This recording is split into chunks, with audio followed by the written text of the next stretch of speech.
અને સાહેબનું જે સ્ટ્રગલ છે એ શૂન્યથી લઈને સર્જન સુધી સાહેબને જોયા છે, સતત કાર્યરત રહ્યા છે અને બધા જ સ્ટુડન્ટને, મને તો ઇનફેક્ટ મને અને મારી બેનને ફ્રીમાં સરે શિક્ષણ અપાયું છે અને જે પણ એવા બાળકો લાગે છે સર એમની પૂરેપૂરી હેલ્પ કરે છે. અને સરે એક શાળા નથી બનાવી પણ એક પરિવાર બનાવ્યો છે જેના અમે સદસ્યો છીએ.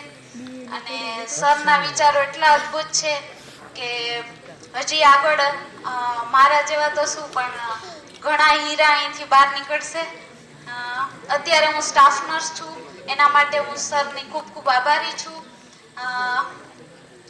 અનુભવ કહીએ તો સર જ્યારે સ્કૂલ ચાલુ કરી ત્યારે 2 થી 3 રૂમ ભાડે લઈને સરે સ્કૂલ ચાલુ કરી હતી અને આજે આપણું કેમ્પસ કેવડું મોટું છે એટલે સરની મહેનત આપણે નરી આંખે અત્યારે જોઈ શકીએ છીએ.